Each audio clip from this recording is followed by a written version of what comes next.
Hello, everybody, and welcome. This is the Apostate Prophet. Ya Muslim! How's everybody doing? Hope everybody's having a fantastic day. Today, with a slight delay, which normally never happens, we'll make sure that we will never again be delayed. David, what's up? How you doing, man? Hey, what's up? We're live. Hey, What? so we're going through We are? Wes Huff's stuff that he said about Islam on the PBD podcast. Yes, that's what we do. Can I describe those claims as Islamophobic? You could. I was going to title this a very Islamophobic Wes Huff goes after Islam or something like that. Still thinking about it.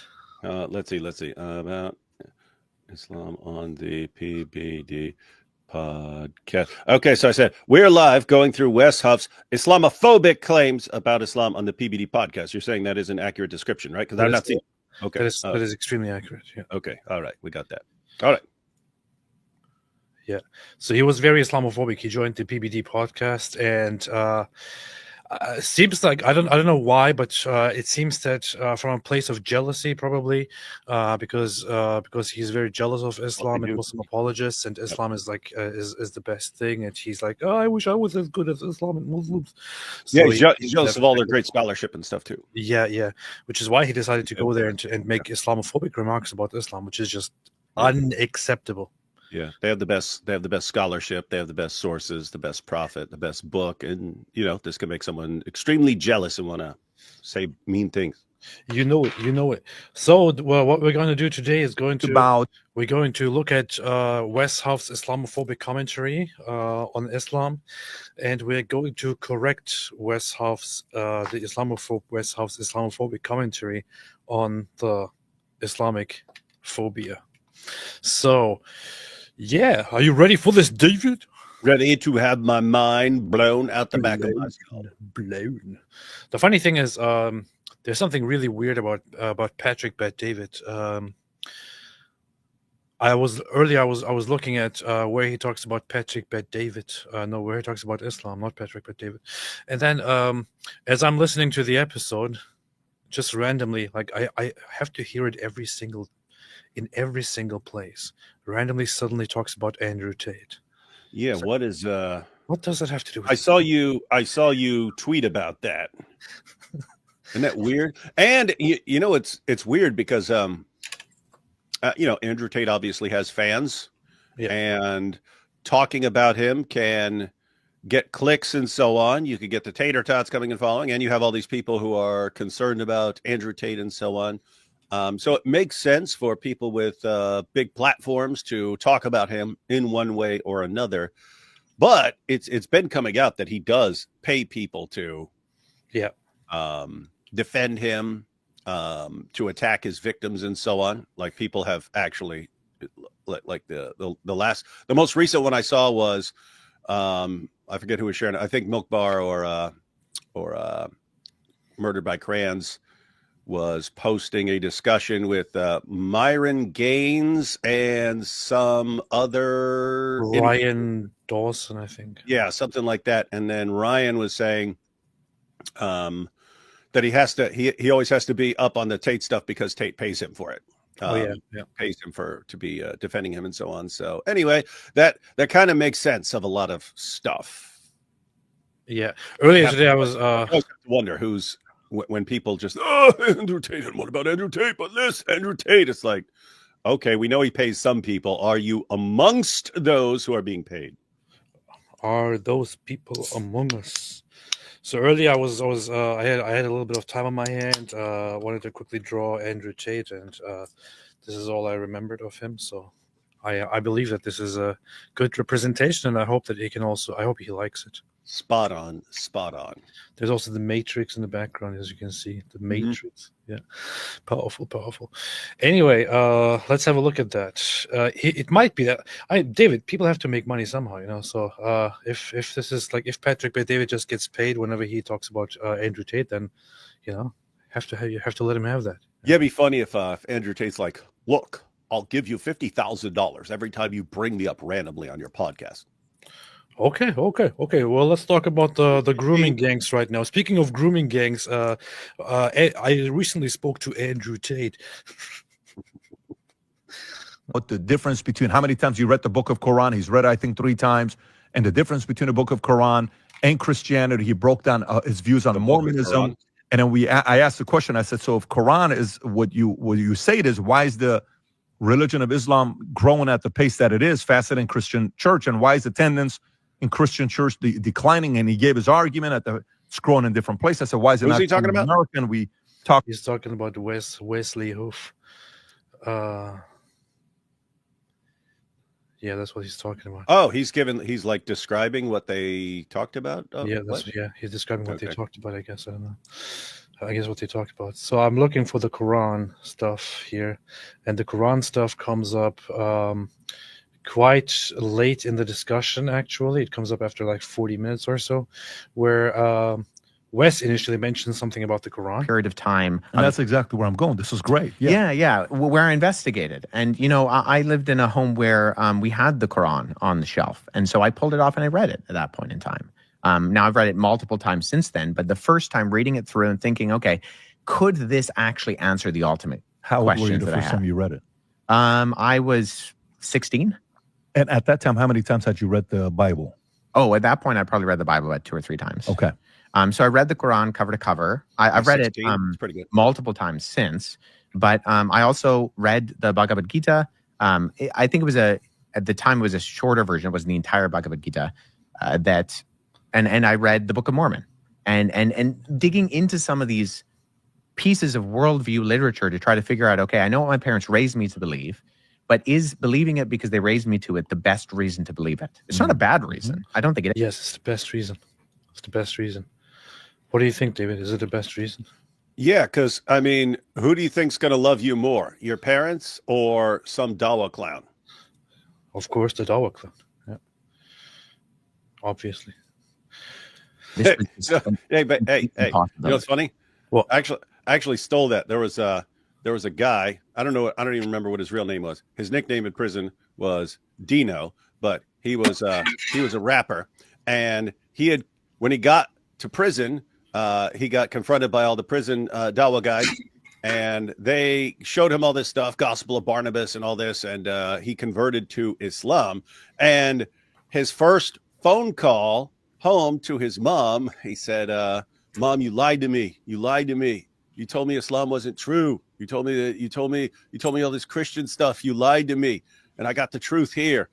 And his mom said, "Yeah, because a bunch of prison inmates are much more likely to tell you the truth than your own mom, right?" I thought that was like funny, but it actually got to him because he was telling me about it. He's like, "Yeah." So then she pointed out, and I was like, "Hey, she had a good point, man." Like, in other words, maybe the point is you haven't investigated, but prior to investigation, who are you trusting most here, your mom or a bunch of inmates? Right? Anyway. That's funny. That is funny. Okay, so let me get into maybe some of the issues here with you. Since you read the Quran, you said 2 or 3 times at this point, right? And you read the Book of Mormon, and we'll get to that because I'm curious to know where you're going to go with that. The Quran, after you read the book the first time, what was your impression? Did you say, "Oh, wow, complete different understanding than what I thought was going to be in the Book of Quran. This is actually a great book." He calls it Book of Quran. That's funny. I've never heard that. At the end. He says it like Book of Mormon, but Book of Quran. The Book of Quran. The Book of So Quran. what did you think about the Book of Quran? I don't know. What did you think about the Book of Quran? Well, when I first read the Book of Quran, it would be funny if Wes just rolled with it. Book of the Quran. Book of Quran. Well, speaking of the Book of Quran, there are some things that I want to bring up here in a little bit, but let's just continue first.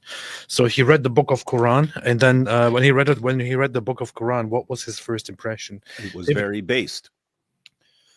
You think that it's very based? It is totally based. So your expectation, your guess is that he will think, "Wow, this is an amazing book, the Book of Quran, fantastic book." Only when I'm joking. No, I don't think that's what he's actually going to say. Well, you can't correct yourself. I think he's going to say, well, in Andrew Tate's terminology, I would say it's very gay. Yeah, very, very gay, like maximally gay. Probably the gayest thing I've ever read. And I don't want to be gay, so I didn't read it anymore after that. That's what I don't like. I don't like gay books. Never read the book. Okay, so the Quran is interesting in that when you come to it, especially if you're a Christian and you're expecting things to be chronological, and when you open up a Bible, Genesis structured, right? Genesis says in the beginning, and that's in the beginning, and by the time you get to the end, Revelation is the end, right? The Quran is structured differently in that the biggest chapters are at the beginning and the smallest chapters are at the end. So there's 114 surahs or chapters in the Quran. And the way that it's been put together and structured is very, very different than something like the Bible, in that it's not in a narrative theme or a chronological theme, but it's on the basis of the chapters. And there are various reasons for that in terms of the overall way. I find it so funny that Wes is obviously very, very, very polite, even when he talks about something that he clearly doesn't agree much with, whereas some other people are not quite as polite. Some other people might describe these things quite differently, such as this here, as we can see on here. Some other people might describe things differently. Here is Muslims have been quoting this stuff so much that I decided to just get it myself and have a look at it, by Thomas Carlyle, his writings on how people perceive hero figures in history. So here's his writings about Muhammad. Yeah, but by the way, that's the case with almost everyone they cherry pick and quote. They'll be like, look, this guy from the 1800s or this guy from whatever, he said something positive about Muhammad. And yeah, keep reading, sport. So here he comes to, in this long section about Mahomet, he comes to the Quran. And he says, very curious, if one sought for discrepancies of national taste, here surely were the most eminent instance of that. We also can read the Quran. Our translation of it by Sale is known to be a very fair one. I must say, it is as toilsome reading as I ever undertook. My reaction precisely. Very a wearisome, confused jumble, crude, incondite, endless iterations, long-windedness, entanglement, most crude incondite, insupportable stupidity, in short. Insupportable stupidity, in short. Nothing but a sense of duty. Wait, hang on. Wouldn't it be funny if this is like today, this would be a book review, right? Like this would be a book review on Amazon. Insupportable stupidity, in short. Yeah, insupportable stupidity, in short. Nothing but a sense of duty could carry any European through the Quran. We read in it, as we might in the state paper office, unreadable masses of lumber that perhaps we may get some glimpse of a remarkable man. And then he goes into how we have some disadvantages, such as that the culture is different, the language is different, and so on. And of course, some things may be lost in translation. However, he then comes to his conclusion, yet with every allowance, one feels it difficult to see how any mortal ever could consider this Quran as a book written in heaven, too good for the earth, as a well-written book, or indeed as a book at all. And not a bewildered rhapsody written, so far as writing goes, as badly as almost any book ever was. Guys, if you don't know why AP is quoting this, Muslims quote Thomas Carlyle to act like he's affirming that Muhammad is super great and he's so great. Maybe he's actually a prophet, but they'll cherry pick little statements by people, and this is what you actually read if you keep reading. Wait, go back to that other part.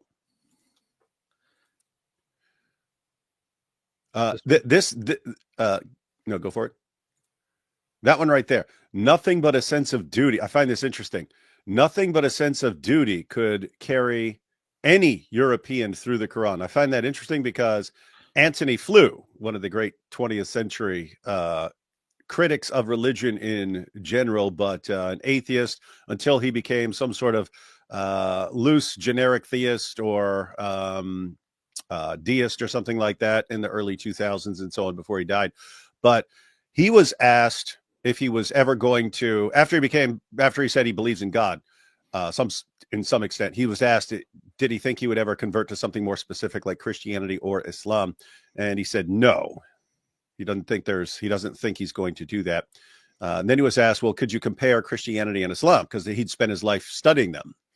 And he said, well, first you have to compare the figures, Jesus versus Muhammad, and Jesus is an amazingly charismatic figure. Everyone wants Jesus on his side. Muhammad most certainly was not.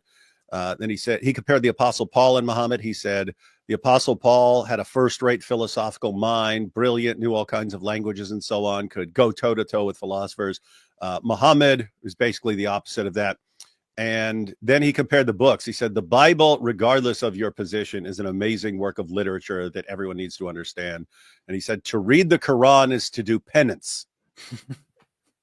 But think about that. This is a scholar in the philosophy of religion saying to read the Quran is to do penance. For those of you who don't know, penance is when you punish yourself for your sins. You read the Quran to punish yourself for your sins. Oh no, I've done such horrible things. Let me punish myself by reading the Quran.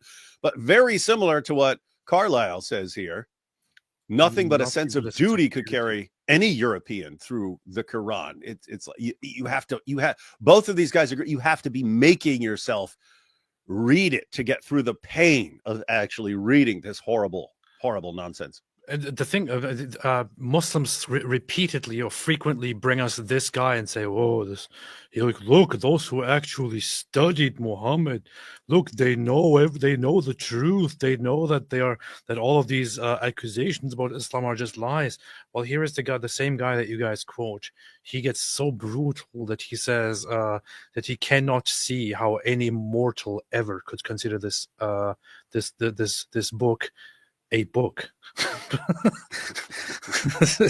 It's just brutal, man. To call it a book is an insult to books everywhere. It's rough. That the Quran. By the way, that they're entirely correct, right? Like I had to force myself to read the Quran, and you want to give up like by the middle of Surah 2 because it's so horrible. But I had to like make myself read it and keep reading it until I was done, and it was horrible. That's what they do. By the way, I recently got this book. I'm not even interested, but I kind of Tony Costa recently wrote this book, and we were live with him on your channel, and he announced that he just published a new book. So I actually ordered it there. Tony Costa, shout out to Tony Costa. You see that, everyone? No king but Christ, the collapse and bankruptcy of what? Of the secular worldview. You see that, everyone? Tony Costa, brand new, just came out. Yeah, and I got it. See? If you want to be as cool as AP, you want to be like AP, then you have to get that book right now and have that on, well, I'd say on your bookshelf, but you can have on your stack of books. Powerful. All right. Got codified because during Muhammad's lifetime, the Quran was oral, and actually there was a hesitancy after Muhammad died. In you see, he said hesitancy. What can you trust? How can you trust anything he said? Listen, Mr. Huff. You can't even pronounce a word. You don't even know basic grammar. See? I wonder. How can you trust you? Wiggling. You probably wouldn't even fight me in the octagon. In 632, I believe it was. Muhammad dies. I could be wrong on the date. I'm just going off my head. Muhammad dies, and actually the Muslims who are following him have a hesitancy to write it down because Muhammad never told them to write it down. But there's this process that eventually gets put into place because Muhammad's successors in the caliphs realize that people have memorized the Quran differently. And so what does that mean? Memorize the Quran differently? Yeah. So you had these individuals who were following Muhammad around and they were memorizing everything he was saying. And so part of this process is that people were remembering things slightly differently. And I believe it was I don't really understand what the point is of putting the Wikipedia page of Muhammad up there when he's talking. But yeah, I don't either. Look, so here's Wikipedia. If anyone looks up Wikipedia on the Quran, does everyone see this? Okay, now you see the Wikipedia page. he is getting the account pretty much right. Yeah, what would you say about the? Yeah. Basically, it's by the time you get to Uthman, people are reciting the Quran differently. Yeah, as far as people memorizing the Quran, because you have records of writing down parts of the Quran on shoulder bones and flat stones and palm leaves and so on. Does that sound like someone who's putting together a book to be read? No. The point of writing down a verse of the Quran as Muhammad's revealing it. The point of writing it down on a stone or a palm leaf or something like that was to memorize it, to help you. It was an aid to memorization. You took it back to your home, and now you had it. If you could read, then you had it. Then you had it written down. But it's not put together into a book. It's only put together into a book during the reign of Abu Bakr, when a bunch of people who had parts of the Quran memorized died in battle, and parts were lost forever. Your average Muslim doesn't know about this because they don't tell them about this, but a bunch of the Quran was lost when the only people who had those passages. Your average Muslim believes that you've got this entire Muslim community and tons of them and memorize the entire Quran. Guys, that's false. It's false according to your own sources. Why do you believe this nonsense when your lying dawah clowns make this stuff up? What your sources actually say is it was a pretty sloppy process.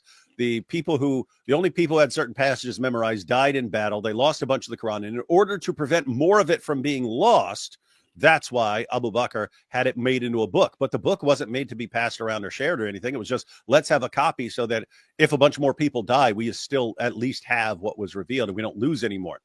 But then after a little more time went by, during the caliphate of Uthman, then you start getting complaints that people in different parts of the Muslim empire are reciting the Quran differently. What are we going to do about this? We're going to end up fighting over who's got the right Quran here and so on.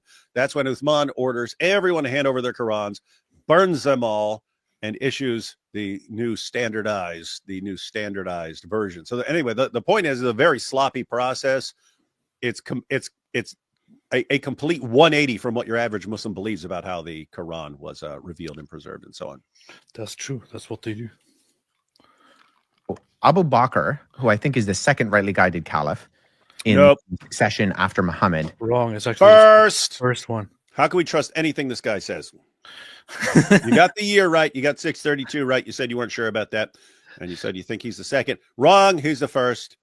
End of live stream. Turn it off. I'm gonna stop watching here. Shut it down. Shut it down. We can't trust anything. He's the person who starts the process of kind of bringing together all of these recitations of the Quran, and then that's bringing to. I mean, to be fair, I think what he meant is the second one after Muhammad. So he was, I think, including the Muhammad. So together all of these recitations of the Quran, and then that's finalized under a later caliph by the name of Uthman. And Uthman, correct. I think when they come to Abu Bakr, the statement literally that they say is, "Save us before we differ like the Christians and the Jews before us." And that they saw that there were some things that the Christians and the Jews were disagreeing on between their written texts, and they didn't want that to happen with the Quran. And so there's a period of time under Uthman where it's called the Uthmanic revision, where he gathers all of these documents together, all of these different recension, and he not revision, recension, but you can call it revision because it was definitely a revision. Uthman codifies it into one document and he destroys all of the differing ones. So in that sense, you do have a standardized version. But so what he explained until this point is actually quite an important and relevant issue to the Quran and its authenticity. Now, when we have the Quran today, like this one, mine would not be a good example because it's missing a lot of pages that I used to just rip up and throw away. Well, to be fair, any Quran is missing a bunch of stuff because so much of it was lost. So you're okay. That's true, but I wipe my nose with some of these, wipe my, my mouth and so on. So this is a bad example. But if you have a Quran like this nowadays and it contains all of those pages, then here is the thing: there is no way at all to guarantee and to verify that the entirety of the text of such a Quran is perfectly identical to the contents of so-called revelations that Muhammad dictated to his followers, and which the followers then memorized or wrote down. Because only after the time of Muhammad did they come together, after a battle that was known as the Battle of Yamama. It was the Battle of Yamama. Lots of people died in Yamama. Yamama was so big and so destructive that it killed lots of Muslims. So after lots of Muslim, memorizers and scribes died inside Yamama, the caliphs and the later Muslims decided that we need to bring all of these revelations together and need to turn it into one complete book. But the objection was, but wait a minute, Muhammad never said we should do this. So why are we doing this now? And well, the objection was, you have seen what happened what happened to Yamama. So lots of people died in Yamama, and it's time now to write everything down and to preserve it. After Yamama, we don't want to have any other disaster like Yamama be an obstacle to the preservation of Islam. So that's what happened. However, during this compilation of the Quran from the tongues and the writings of those who survived Yamama, the Quran. No, you're laughing, man, but that's Muslims remember this as a very ugly battle. So the compilation of the Quran was your mom is so ugly.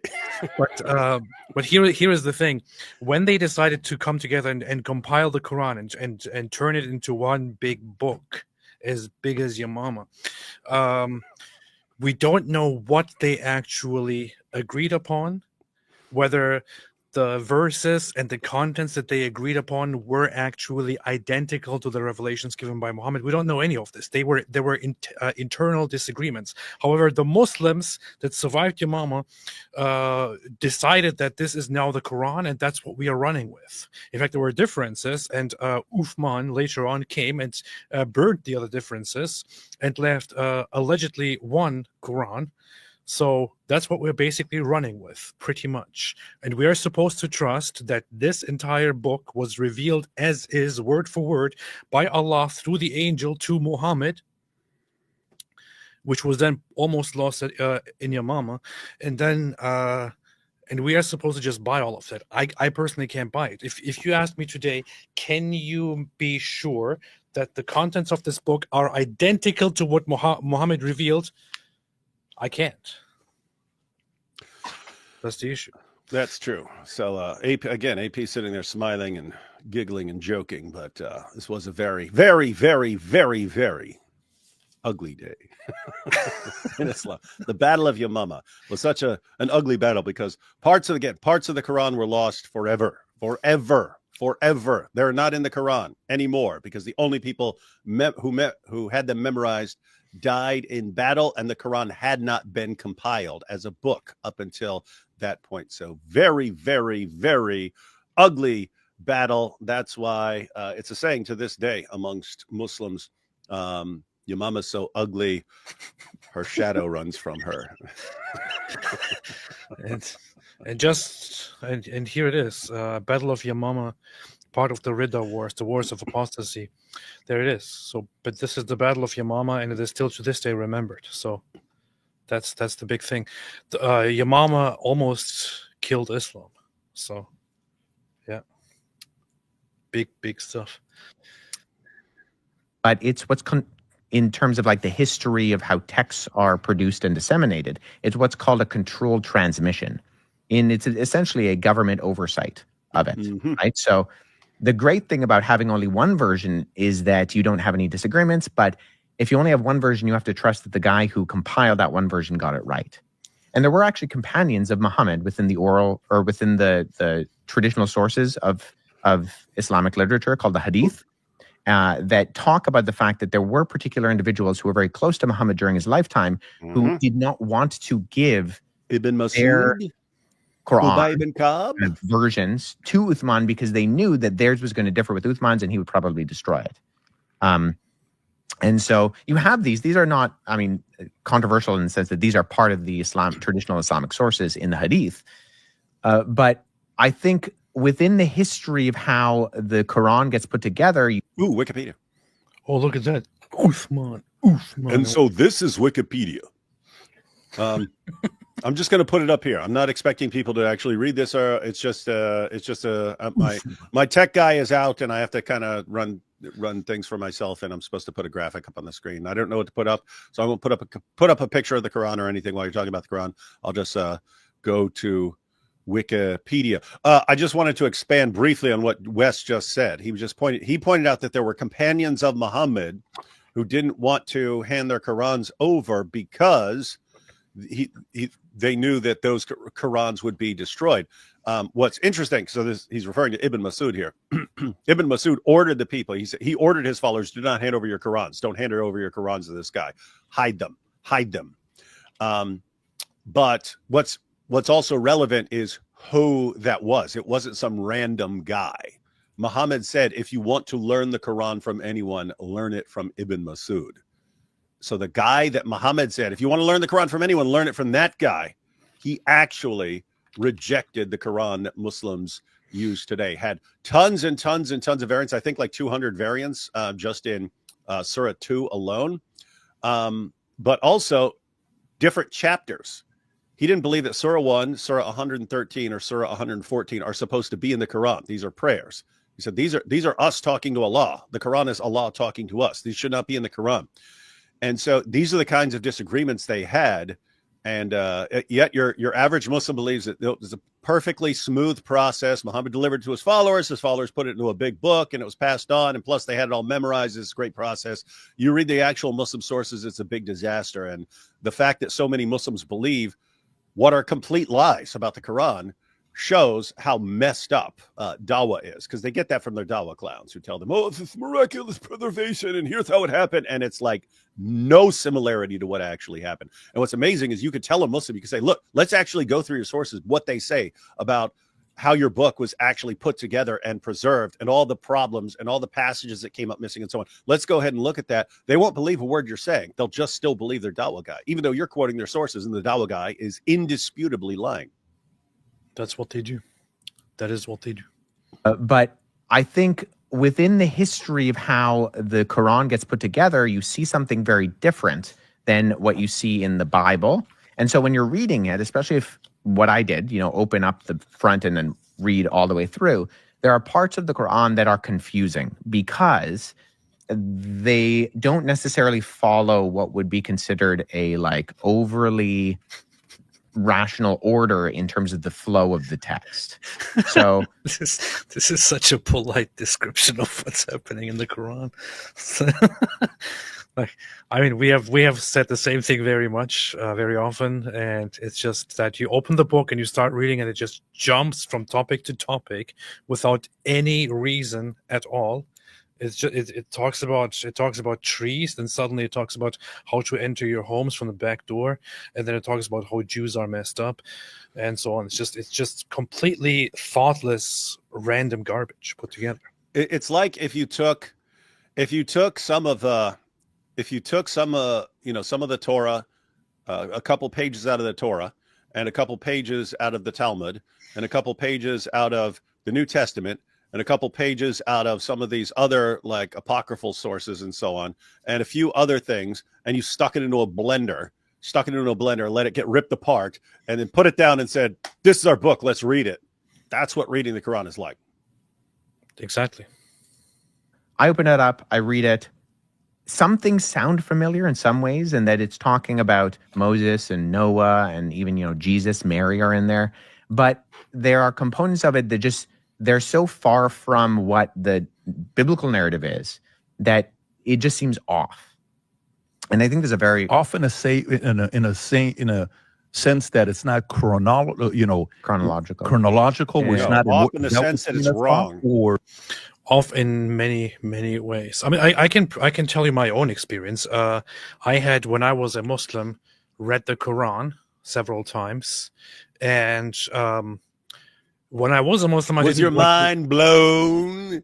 It was actually very, very much blown, but not by the eloquence and beauty and wonders of the Quran, but rather by what am I supposed to do with this book that I always learned and thought was the best thing ever, and here I am sitting, forcing myself to read it. It's just so freaking difficult to get through and to read it, and lots of it just does not make sense. And when you ask, it's just, oh, just ignore it, man. Just don't ask questions, bro. So the Quran itself is what gave me most of my doubts about Islam at the time. And later on, when I was first introduced to the Bible, the beginning of Genesis to me at that time didn't make much sense. But there is one thing that was clearly different, which was here you have an actual book that has a beginning and that actually follows a proper narrative. I now understand it better as I read it more and again, but I was kind of amazed by the fact that I switched over to the Bible and suddenly I'm introduced to a completely different religious text that actually has a beginning and an end, that actually flows, that goes through things where you don't have to wonder, why are we talking about this here right now? Because it's not just a book where random weird stuff comes up all the time, like in the Quran. It's something that actually has a story. And of course, depending on what book you're reading, some books have some certain themes, other books have different themes, but you know what you're reading. With the Quran, you don't really know what you're reading. You're just reading some random ramblings that are so stupid to put it. And it's responses to anything anyone complains to Muhammad about or accuses Muhammad about, like interspersed with a story. So to be like, and then Abraham, blah blah blah blah blah blah blah blah blah, and they say, Muhammad, why are you so gay? But he is not gay, but those who criticize him are gay. And Andrew Tate shall eventually save the Ummah with powerful preaching. I'm still stuck on one thing, which was kind of surprising to me when I first read it myself, which is that the Quran literally just begins with this whole ridiculous language. So the first chapter is just a prayer. The second chapter is the actual beginning. Alif Lam Mim. Nobody knows what this means. No one knows what this means. It's almost like magic spells, little incantations. When you ask what this means, nobody knows. Nobody can know nobody can presume to know what this means. Then this is the book about which there is no doubt, the guidance for those conscious of Allah who believe in the unseen and establish prayer and spend out of what we have provided for them, and who believe in what has been revealed to you and was revealed to you. Blah, blah, blah, blah, blah. Those are upon guidance from their Lord, and it is those who are successful. And then immediately, already, verse 6, indeed those who disbelieve, it is all the same for them whether you warn them or not, they will not believe. Allah has set a seal upon their hearts and upon their hearing, and over their vision is a veil, and for them is a great punishment. And of them some say we believe in the last day, but they are not believers. They think they can deceive Allah and those who believe, but they deceive nobody except themselves. In their heart is a disease. They're sick. They're sick. They're sick. You're sick. You're sick. You're urinating upon one another. No wonder you have people like Muhammad Ishaq. This is how Allah talks. Hey, go down to verse 23. 23. Yes. And if you are in doubt about what we have sent down upon our servant, then produce a surah, the like thereof, and call upon your witness other than Allah, if you shall be truthful. This is where you have some of the Quran does this a bunch of times. It's no, it's so amazing. It's such an amazing book. It can only come from God. And the reason for citing this verse here is we've seen what non-Muslims think about the Quran. Yeah. To read the Quran is to do penance. We saw what Carlyle thought about the Quran. These are very intelligent people examining the Quran, going, this is extremely painful to read. And so if you wanted to take that into consideration with Surah 2 verse 23, the real takeaway would be, let's see you produce a book that is as painful and almost impossible to read as this book. It must be from God. Only God can produce a book that is so hard to read because it's so boring and stupid and jumps around from topic to topic so much. And one spends all of its pages whining about the Kufar. Imagine an author who promises to give you the best book ever, then he gives you a book that just sounds absolutely ridiculous. And when you make fun of it, the author continues writing in the very same book that you're criticizing. It says, and some of them, they don't like it. They're sick. How about they write something better? Like, this is basically what the Quran is. That's perfect. Hey, AP, we need to do a skit one day where like a book publisher and the guy comes, he's like, I've got the best book ever. Oh yeah, let's see it. And hey, this sucks. And he goes back and he's on his keyboard and they say this book sucks, but it is they who suck. And, exactly. Man. So, anyway, the point is, guys, that's how the Quran is revealed. Muhammad comes up with a revelation. The people around him, his followers, oh, it's so great, but everyone else is like, this is the dumbest thing we've ever heard in our lives. And then he'll actually put down, and they say, this is the dumbest thing we've ever heard in our lives. But no, you are the dumbest thing Allah has ever heard. Ha ha! And you shall abide in the fire. And it just goes on and on like that. And of course, the issue is, that if you read it plain like this, it's quite obvious that it's like a bunch of weird ramblings. However, you don't read it like that. You read it like this. And some of them say this book sucks. Indeed, they are the ones who suck. Well, when you put it like that, now it's the best book ever recited. You see, powerful. Well, the stories are very different a lot of the time. So, what has to be polite. What I think we can I'll just say from the historical record is basically that if you take the traditional Islamic narrative, Muhammad was illiterate, so he's not said to have been a learned individual. And so he is, if we take the traditional narrative once again, he's a caravaner in 7th century Arabia. Robber. He is going around Arabia, in the Arabian Peninsula. He's going up in the countries like what are today modern day Jordan. What is this, Rob? Is this ChatGPT you pulled up, or no? This was just Google. It's another dude pulling this crap up. Fire that dude, PBD. Got it. Yeah.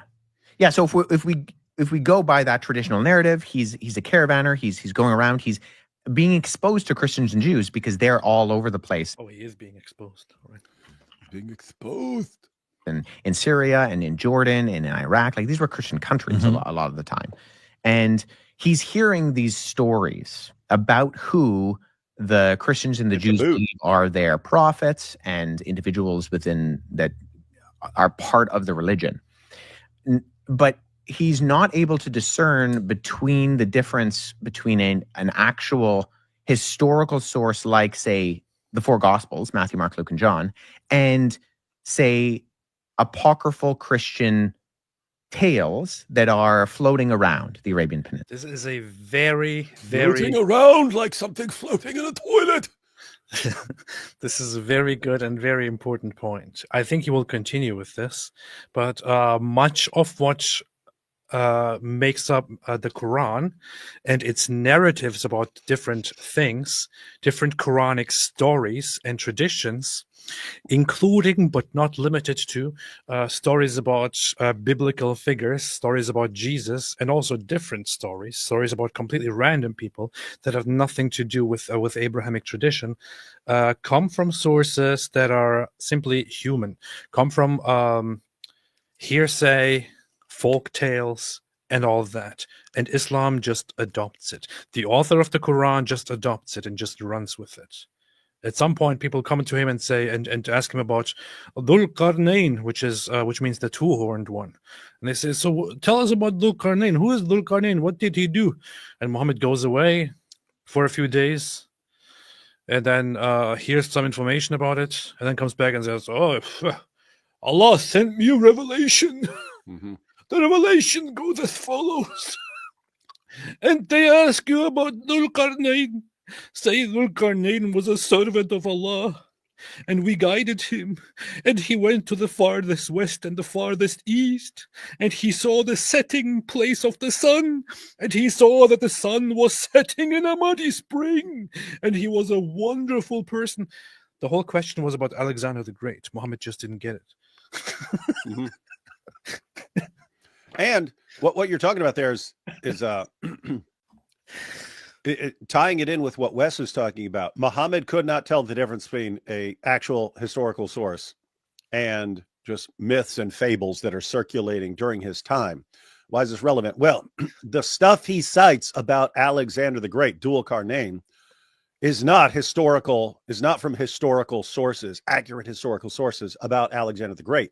These are from what are called the Alexander romances. Yeah.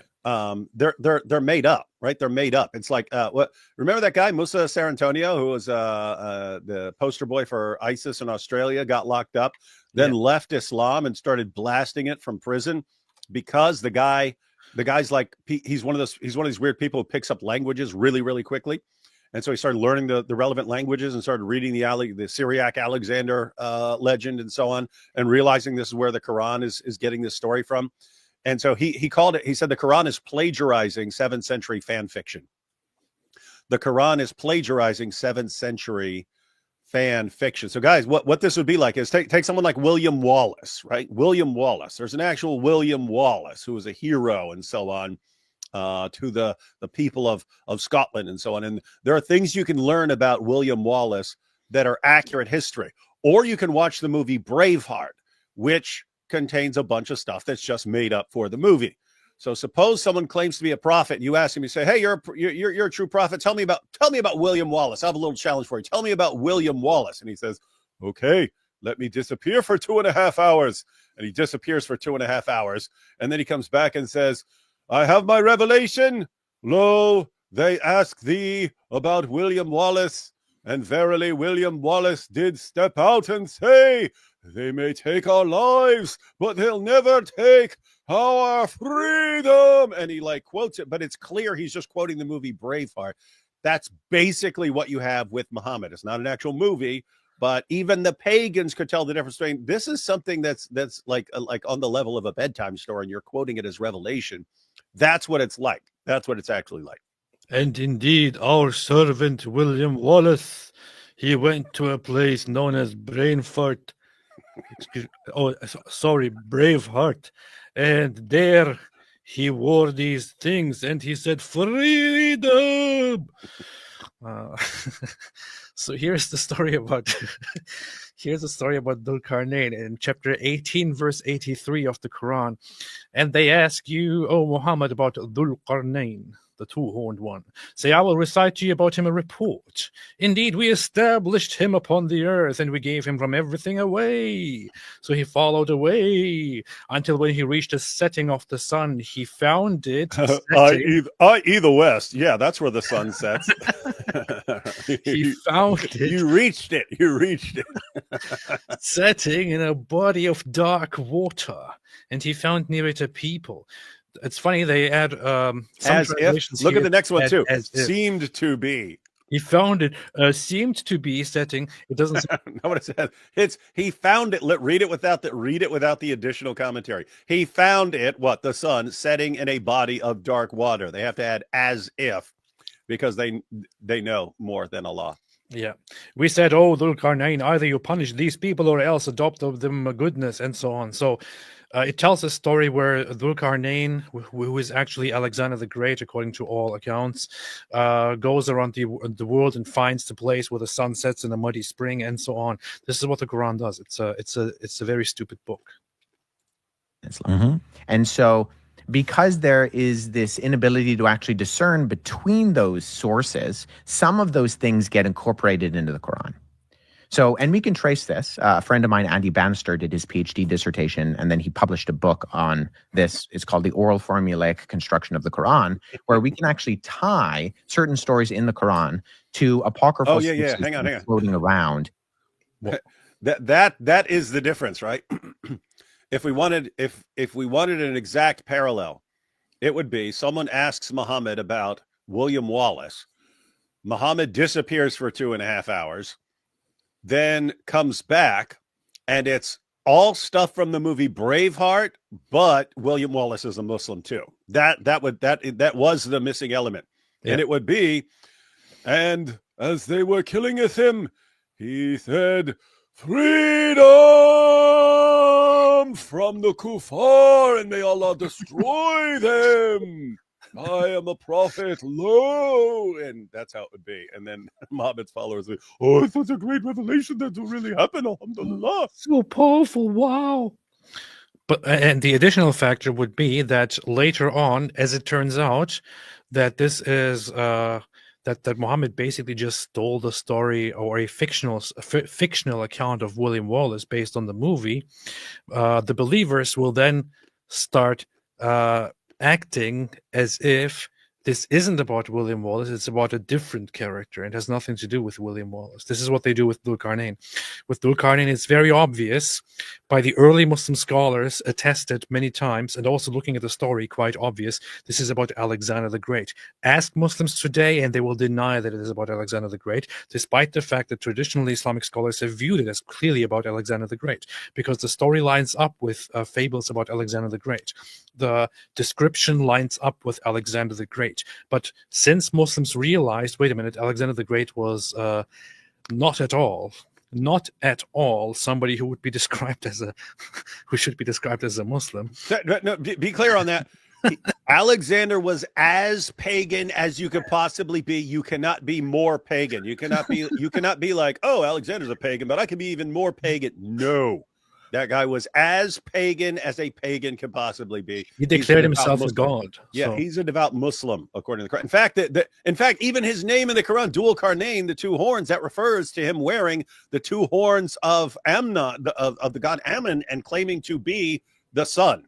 Yeah. And so he was a syncretic god who basically, in order to properly integrate the populations that he conquered, adopted their religious beliefs and made himself the god of Egypt and the god of the others and so on. So this is clearly not a Muslim guy. So when Muslims became aware of that, they started changing the story and said, "Oh no, it's not about Alexander. No, it's not about Alexander the Great. It's about some other guy. We just don't know who. We don't know who." And here's the thing. So it's obviously about Alexander. Right. We know that. You can see the exact parallels. To say it's not talking about Alexander would be like, reading about some guy and it says, oh, and he was the first president of the United States and he was a general in the Revolutionary War and he did this and this and that and this and that. And you say, and you find out it doesn't line up with him being a prophet. And you say, oh, it's not George Washington. It's not George Washington. It's this other guy. Okay, well, who fits that description? What the problem is, one, if they're saying this refers to someone else, Dhul Qarnayn is someone else, this is something that everyone's familiar with because people are asking Muhammad about it. Hey, Muhammad, who's this guy? What? Tell us about this. We're going to challenge you. Do you actually know what you're talking about? Tell us about Dhul Qarnayn. This is something that people are familiar with. So if it's not Alexander, who is it? People are familiar with it in 7th century Arabia. The other thing is, too, this figure was supposedly doing all kinds of things, up to and including building this huge wall between these two mountains that's still there, that's keeping out these hordes of billions of beings held behind it. And, once you get to the end time, then this wall is finally going to break down and these billions of people. So according to this guy builds this huge giant wall between two mountains. It's still there and it's holding back all these billions of people and so on. If this isn't Alexander, these are the kinds of things Alexander does in the Alexander romances. Who is it? Who fits this description? Who built this giant wall and who went over here and who went over here and who is it? We're supposed to know who this is. The Quran said, hey, they're asking you about this. What is this? Hey, is this all me? Why don't we just take a couple of super chats here on the D Wood Show, ladies and gentlemen? Am I live? Hey, that is me. All right, guys, let's take some super chats. AP randomly disappeared. It's still working? What a little weakling. Okay, we got Top P. Who's Top P? Is that Patrick? Or is that Jordan Peterson? We don't know. Here we have Ayatollah Khamenei, who says, guys, I just ate 482 tangerines, and now Angel Jabril is chasing me around the palace trying to choke me. Help. It's supposed to be 487. Here we have PBD loves Andrew Tate almost as much as I love tangerines. Almost. What are you doing? Where'd you disappear Well, to? that was kind of weird. My internet suddenly disappeared, and I dropped out, and then it came right back. I don't know. Never happens. It's cool. It's cool that it left me on your show. Yeah. Since I think this was a very cool show so far, it had to do something. I don't know. Maybe it was just an Allah attack. Well, I burned through about 40 super chats while you were gone. Oh, good. Fantastic. All right, let's continue. In the subsequent centuries after Jesus. So there's a document called the Infancy Gospel of Thomas, not to be confused with the Gospel of Thomas, which is very different. But the Arab Infancy Gospel of Thomas has a story where Jesus, the childhood Jesus, let's go. They put Andy clay birds. The oral formulaic study of the Quran. So Wes just recommended this book to understand the Quran's revelations and how things got a little bit weird. The book itself is very scholarly and kind of not normal book price, so only if you're really interested. Beside a riverbank. And the Jewish officials get mad at him because he's doing this on the Sabbath. He's breaking the... Oh, wait, let's hear the story again. Yeah. The childhood Jesus is making clay birds beside a riverbank. And the Jewish officials get mad at him because he's doing this on the Sabbath. He's breaking the Sabbath. They go off to get his parents to get him into trouble. And Jesus breathes on the birds. They turn into real birds and they fly away. So this is an apocryphal story. It comes centuries after the actual historical Jesus. It has no historical ties to the historical Jesus, but it's a popular story that's being incorporated into this infancy narrative. In the Quran. So the Quran adopts it.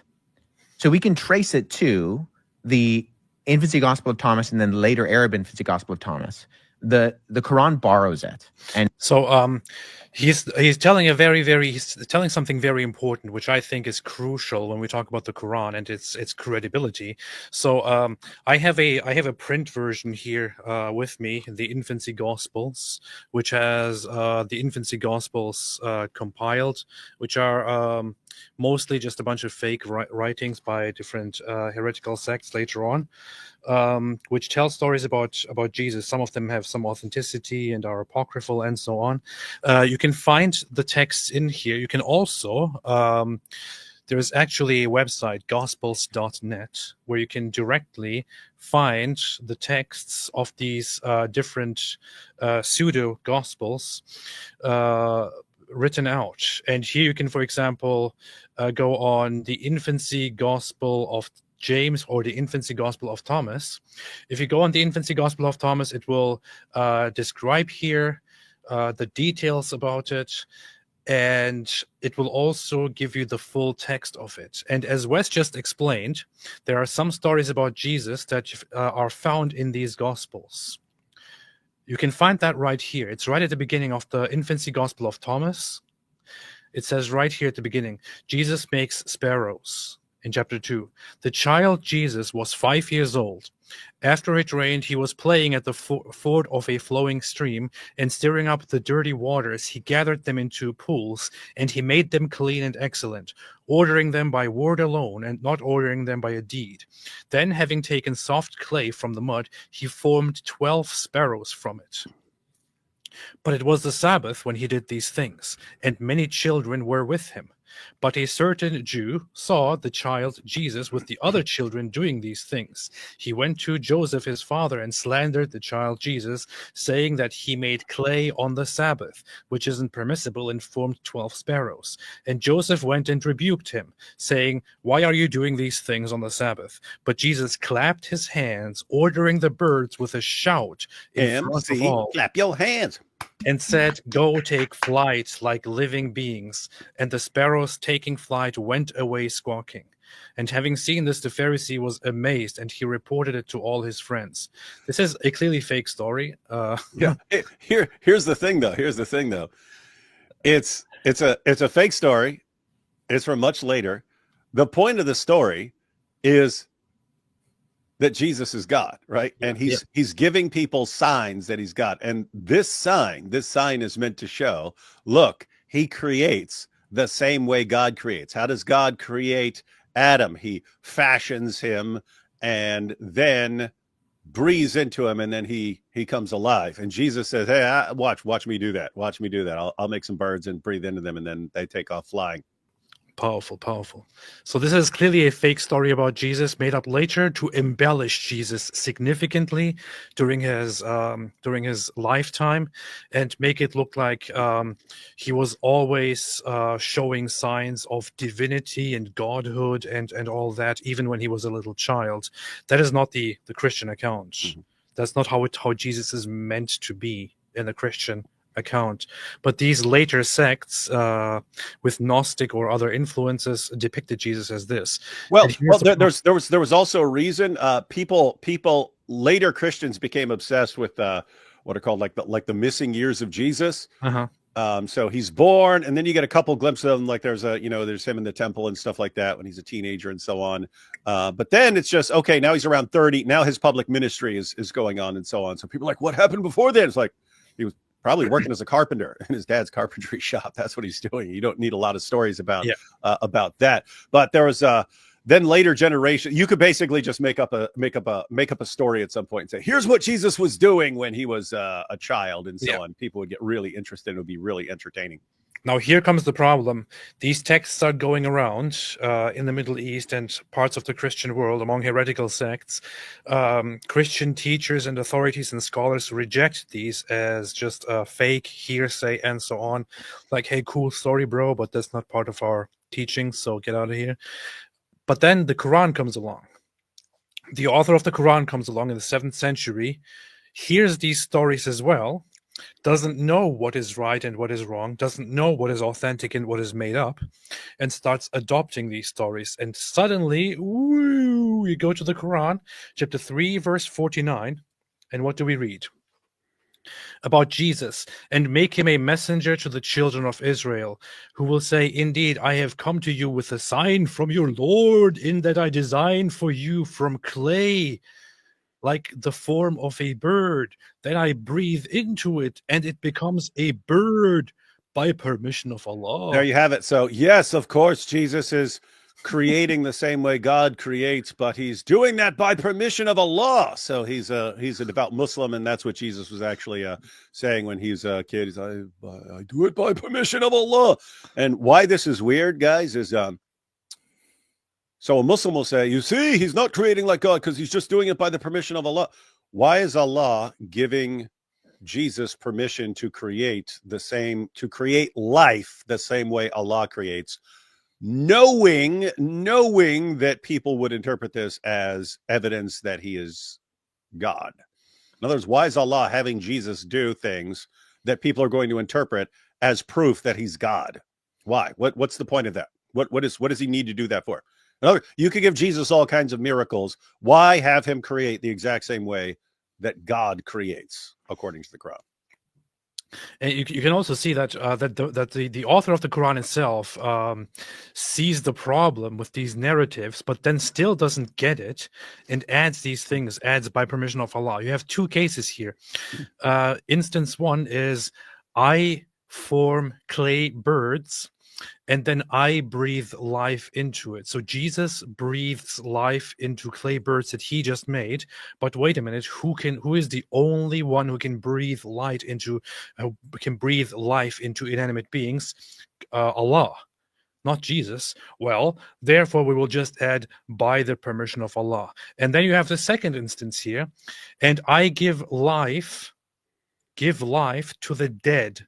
And then it goes, well, only Allah can do that. Well, okay, by the permission of Allah. So the author of the Quran here is aware that this is really problematic and adds by the permission of Allah to it, instead of just leaving this out, because these are not authentic stories. But the Quran contradicts itself all the time and adopts stories that don't make sense, which is why the Quran also adopted, for example, something like the virgin birth of Jesus, that Jesus was born of a virgin without a father, without a human father, However, the Quran also strictly and strongly says, no, Jesus was not the Son of God. Jesus was not divine. How dare you say that? How dare you say something so outrageous? You're sick. You're sick. You're sick. You're sick. But why does it adopt the story of the virgin birth? Yeah, so guys, AP's pointing out that Muhammad's adopting stories that it makes no sense from an Islamic perspective to adopt, and he thinks he can just put a Band-Aid on it by saying, by permission of Allah, and then everything is better. So this would be like this, especially this here, where Jesus creates life the exact same way Allah creates life, fashions it out of clay, then breathes into it, and then it comes to life.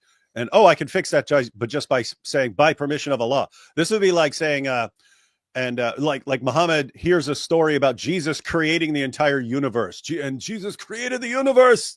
And he'd be like, yes, he did create the universe by permission of Allah. It's like, wait, you can't just do that, man. Talk about creating the universe. That gives rise to some serious questions. Just like creating life the exact same way God creates would give rise to certain questions, and you don't just fix it by saying, by the permission of Allah. Allah wanted him to confuse everyone and make them think he's God. And he died for our sins by the permission of Allah. Yeah. And the Trinity is true by the permission of Allah. And incorporates it, but we know that it's not an actual historical story of Jesus. So when I say that there were stories that they're familiar. What's your point with that? That there are stories that are familiar in that you're seeing the name Jesus. You're seeing the name John the Baptist. You're seeing the name Mary. But this is not the right Gospel of Thomas. In fact, he even said that. He said it's different from the Gospel of Thomas. It says the infancy Gospel of Thomas, which is different from the Gospel of Thomas. Whoever is pulling up these things, what's his name again? Really needs to listen better. There are two different Gospels of Thomas. One is the infancy Gospel of Thomas. The other is the Gospel of Thomas. The Gospel of Thomas is assumed to be a Gnostic text in the Nag Hammadi Codex. The other is the infancy Gospel of Thomas. These are different texts. But when you're reading these stories about them in the Quran, they're not stories they're not echoing biblical stories as much as they're talking about these characters in very different ways, that if you don't know about, say, where these sources are coming from, if you're not looking into the infancy narratives, then you're like, well, what is this? Like, this is confusing. Is this more information? Is this right information? And so, and now later in life, in my formal education, digging into some of those things and figuring out, okay, well, here's how we trace those sources. Here's the paper trail. Here's how we can connect those dots between where potentially the author of the Quran was actually getting them from. That's when I did a lot of that legwork. But originally, I was reading the Quran, and I found it unusual, but I also found it did not accurately reflect things that I was looking for to answer the ultimate questions. Questions of meaning and purpose and morality. While you're going through powerful. Hey. What? Oh, before this is the most recent. This is the most recent, not this one. Quit putting weird stuff up when I'm trying to put something else up. So you put this comment by Steph S up. There we go. That's the one. AP, listen to yourself. How could Muhammad adopt false stories if adoption is outlawed? Use your brain. Awesome. This is a good point. This is a very, very good point, GoTop. Always appreciate your deep insights. So Steph S says, AP, hope your foot is de-acidified. What worked if you're feeling better? David Wood, glad your voice is back. Take care of yourselves. We need you both healthy. Thank you. Very much appreciated. It is still kind of hurting. I just take different things like ibuprofen and take some steroid pills that are supposed to make it better. But they also really mess with my mood. So remember, I told you about steroids. I told you about steroids, right? When I was a kid. Yeah, you did. I think so. Fifth grade. They took my teacher, Mr. Reynolds, said that he said, "Yeah, it'll give you if you get poison ivy enough, they'll give you a shot of steroids. And I was like, we were all on the football team. I was like, what? I could get a decisive advantage here if I'm taking steroids. All I have to do. So I went down to a poison oak tree. I covered my entire body in this stuff. And anyway, they did give me a big steroid shot. It did not make me a massive powerhouse that I thought it would. But I thought my skin was actually like I swelled up so much not from muscles, from the poison oak. That I thought my skin was going to bust. It swelled so much. I thought it was actually going to explode like a grape. But anyway, so long story short, if anyone's planning on that, don't do it. It doesn't work. Powerful. Yeah, for those who don't know, I have gout. I have lots of arthritis and lots of autoimmune disorder problems and so on. So that's what I do. Ratfish. My father was the first Islamophobe. You saw how that turned out. Powerful. Ratfish. That's the ratfish, the one that guy got pregnant with, and then oh my god. Okay, yeah. I'm sticking. Yeah, guys, we're gonna have to make something on this. Go through this a little more detail. But yeah, that's the guy who stuck Muhammad's toothbrush up his butt and gave birth to a little ratfish baby. That awesome stuff from the Muslim sources. Powerful. Jane becoming a new member. Welcome to the club and welcome to the cult. Loaves of bread. PPD is positive about Islam because he knows nothing. Yeah, he also refuses to learn, pretty much. And he's not a very good listener or learner when it comes to things like these. I mean, I guess he's a good businessman and all that. So that's something that he can do well. Other than that, he doesn't really understand much of the discussions surrounding religion, which he likes to also invite to his channel all the time. It's kind of weird. Mush Cohen, PPD is as dishonest as one can get. This is very, very rude, Mush Cohen, and I agree completely. Yeah. Michael James, Huff must read it in Arabic to see the truth. That's true. Doesn't count. Mager John says those Mohammed people and their book of Quran. Stephen Thomas, Mossab, look something angry AF, but stay polite. A great interview. Yeah, thank you. PBUM, the Huff Carson debate took too much in YouTube media. I like Huff historical biblical approach, while Carson messed it up further again. Any thoughts? I mean, there's just not much to be said. Billy Carson is a fraud, a scammer, and Wes Huff happens to be one of the most impressive people that I have listened to in terms of the scholarly aspect and the debates. It's great that it happened, that he went against Carson. It's a massacre. Yep, and to Billy Carson's credit, we have him to thank for Wes just skyrocketing in popularity over almost no time. Stuff that it would have taken him, because he's been posting content. He's been doing scholarly research and so on, working on his PhD, but also posting videos along the way. Would have taken him another 10 to 20 years to get to this level of popularity if it wasn't for Billy Carson. So Billy Carson just boom, instant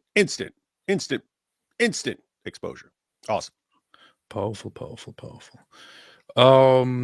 Kerry Patterson, seeing Alex O'Connor's response to Wes on Rogan, I thought him intellectually honest, but this and other recent stuff makes me think him dishonest, disingenuous, lacking the knowledge he claims, or a combo of these. David, did you see it? I didn't see it. I saw a few minutes of it. He's pointing out things like the thing I saw one thing from Alex. It's in the Joe Rogan interview.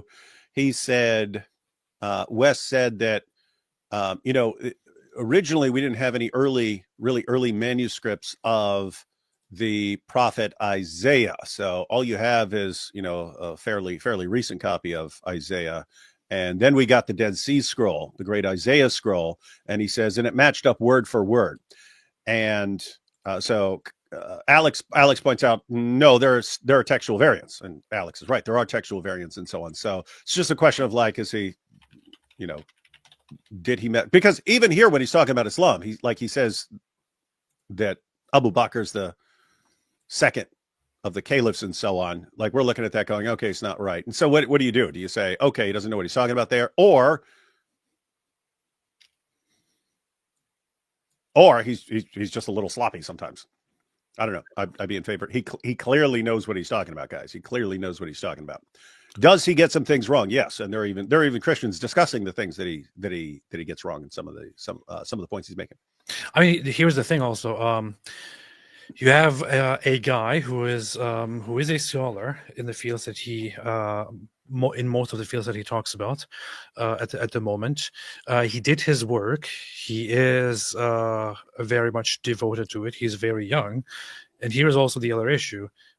He's somebody who just suddenly got catapulted into the limelight, into into publicity. So much attention on this guy because of what he did to Billy Carson. When you suddenly are exposed to so much publicity and so much pressure, things get really, really difficult. Yeah, and you're jumping on shows and you don't know exactly what they're going to bring. Right? They're free flowing. And hey, what about this? What about this? What about this? What about Islam and so on? And so yeah, I don't get the. I don't get the impression that Wes is dishonest or making things up. Does he get some things wrong because he just, he's studied things over the years? Guys, this is, I mean, this happens with me too, and with AP as well. If we're talking about something and someone brings something up and we're responding to it from memory, from something we read 5 or 6 years ago, are we going to get some details wrong? Yeah. Does that mean we're trying to deceive people or something like that? No. Well, the fact that he's not perfect just shows that you can't trust him. So there you go. Mm-hmm. No. Violet Ellis Evans, what he did to Billy Carson, no, Billy did this to himself. Well, let's be honest. Wes did murder Billy Carson, so you have to admit that. Sorry. Thank you, Billy, for laying down your life so that Wes's career can flourish. Powerful. It's the most Christian thing you've ever done, Billy. Yes. For time, are you sitting down with a Muslim scholar to debate and ask questions? Have you gone through that yourself? And if you did, what did you? Oh, hang on. Yo. Yeah, someone just said Theos Thinker said Wes just made a video correcting himself. So I didn't watch it, but I saw he posted something like Wes versus Wes or something like this. Where I saw it pop up as well. Yeah, I haven't seen it, but maybe he's saying, I messed up, and here's the correct version or something. I'm sorry, I messed up. Stephen Tom's dad tried to read Quran, gave up because it feels stupid. Good. That's, by the way, that's a serious issue, guys, because I get asked all the time, David, I want to get into apologetics dealing with Islam. What should I start? Should I start by reading the Quran? I go, no. And I'm not saying, if a Muslim hears me say that, he's saying don't read the Quran because he knows it's powerful and it will convert the person. No, I know the person will give up. In chapter 2, halfway through chapter 2, that person will give up and will say, oh, okay, well, since this is what you'd have to do to do apologetics dealing with Islam, I can't do this. It's too painful. And then that person will give up and go blast away at atheism or something like that. So I tell people, learn it in a different way. And then eventually down the road, if you want to read through the entire Quran, read through the entire Quran. Can I continue with the freaking video now? No, there's important stuff that you bring up and I respond to. I know. A Muslim scholar to debate and ask questions. Have you gone through that yourself? And if you did, what did you learn? Did you see contradictions? Did you see, okay, I understand this part? Yeah, I would routinely meet with Muslims, especially in like my university years. There were times where every Ramadan, my Muslim friends were reading the Quran. And so I would read the Quran alongside them. So we would read the entirety of the Quran. We'd stuff ourselves with food during the time of Ramadan. And I would use that as an opportunity both to learn, but also to I wanted to be an example to them. So when you were talking about my attitude in the way, are you kidding me? With Billy, Wikipedia on Ramadan. Why? What is the purpose of the graphic? By the way, look at all the pictures of the giant meal scene. This is all the delicious food we eat while we're fasting. Look, Patrick's helper guy. When somebody talks and you put something on the screen, that's usually done to bring some diversity to what you see on the screen, to keep up engagement and so on, to bring context. When you put a whole page of a whole wall of text on here, like a Wikipedia page, that doesn't really help. Yeah. Hey, pause it. Let's stop to read the Wikipedia article on Ramadan. That's been my attitude all along, in that I'm part of an organization that does Christian apologetics. And apologetics That's is the organization in Toronto you were talking about. Yeah, right. so it's in Canada, Apologetics Canada. But apologetics is just a word that means to give a reason or to give a defense. And it comes from a passage in 1 Peter 3:15, which says, "But in your hearts revere Christ as Lord. Always be prepared to give an answer to everyone who asks you to give the reason for the hope that you have." But then it's the last part in that verse that I think is just as important. Do this with gentleness and respect. Be prepared to give an answer. But Peter says, "But in your hearts revere Christ as Lord. Always be prepared to give an answer to everyone who asks for the reason for the hope that you have. But do so with gentleness and respect, keeping a clear conscience, so that those who speak maliciously against your good behavior in Christ will be ashamed of their slander." And I think when we approach these conversations, whether we're talking at first I thought people did that. That was AP. And I was like, wait, why is it moving? That's different. Oh man. That by the way, that 1 Peter 3:15, that's one that got thrown at me a lot over the years. Like, David, you're criticizing Islam and making fun of Muhammad. How can you do that when 1 Peter 3:15 says, do this with gentleness and respect? Like, read the verse. One, this is talking about Christians are being persecuted and so on. So makes sense for that context. But second, it's when people are asking you about the reason for the hope that you have. Hey, why do you have this hope in Jesus Christ? Of course, you're not supposed to be like insulting or mocking or something like that. Very different. In other words, apologetics is different from polemics. Apologetics is you're being asked to defend for a defense of what you believe. Polemics is you're attacking positions and so on. So anyway, there's a difference there, guys. Look at these two clowns snorting. Why would we not be snorting if we are clowns? That's what makes it clowny. That's what we're here for, man.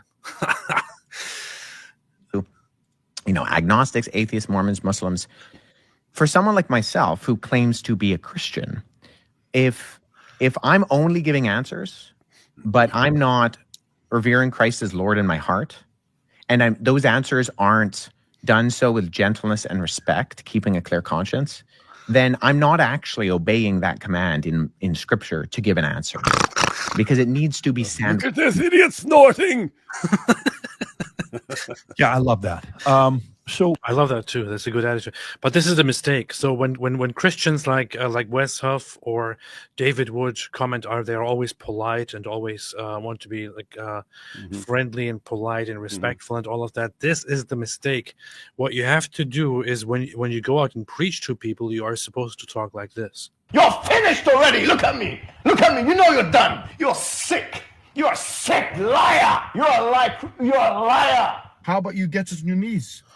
And don't forget, that's the things he says in his videos, but is the messages he sends to us and posts. It's all golden showers. Why don't you give each other golden showers? That's how it's supposed to be done, ladies and gentlemen. Yes, urinating upon one another. That's what they do. They do. Let me go a little bit deeper with this. So, question for you: somebody may say, okay, so the Quran, and the illiterate prophet. Good point. That's a very good point. And on that note, Steph S., the book of choke them, slap them, pull their hair, and call them names. Rate is a tapist. That's true. I like the saying, rate is a tapist. That way he can't sue you, because he would sue you for this. Yes. Don't ever say Tate is a rapist. Yeah. Even though it's true, even though he is. Yeah. And by the way, Andrew Tate is a rapist. Grumpy Granny, if you have a YouTube channel, please share this. We can all do our part. Why not start an anonymous channel just to share these, just asking questions? Exactly. If I had a YouTube channel, I would totally share this too. I would as well. David Abu Dawood, Tate is no role model for Wes, but you know who is? Muhammad. 10 Reasons Mo is the perfect role model. Shake It Off video will show Wes the truth. Powerful. David H., I love watching both of you, but as an atheist, I feel I can only put money onto your stream. Keep up the good work. Thank you. Appreciate it. But AP is not an atheist. AP is a gaytheist. I had to. We should start calling atheists gaytheists and just go full Andrew Tate and all you gaytheists out there, since that's what works apparently with the young generation.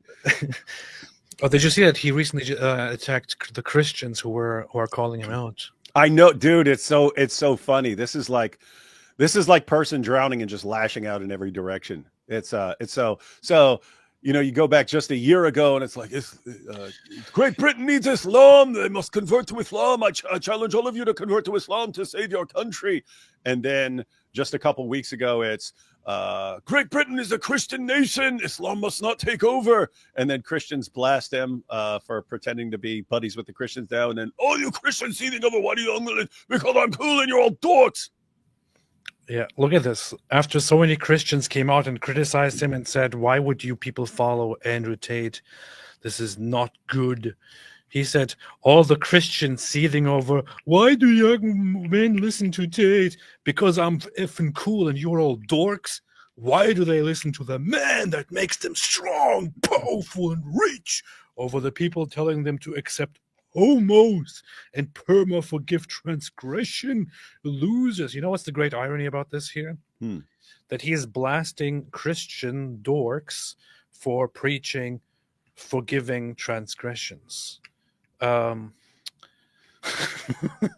Andrew Tate is the one who has done so much messed up stuff that the only way anyone could ever endorse him would be to look past all of the things that he did and said and to just permanently forgive him for all of those. But yet he thinks that Christians are dorks because of the forgiving transgressions. What an imbecile. Extreme. I mean, and tactical imbecile as well, right?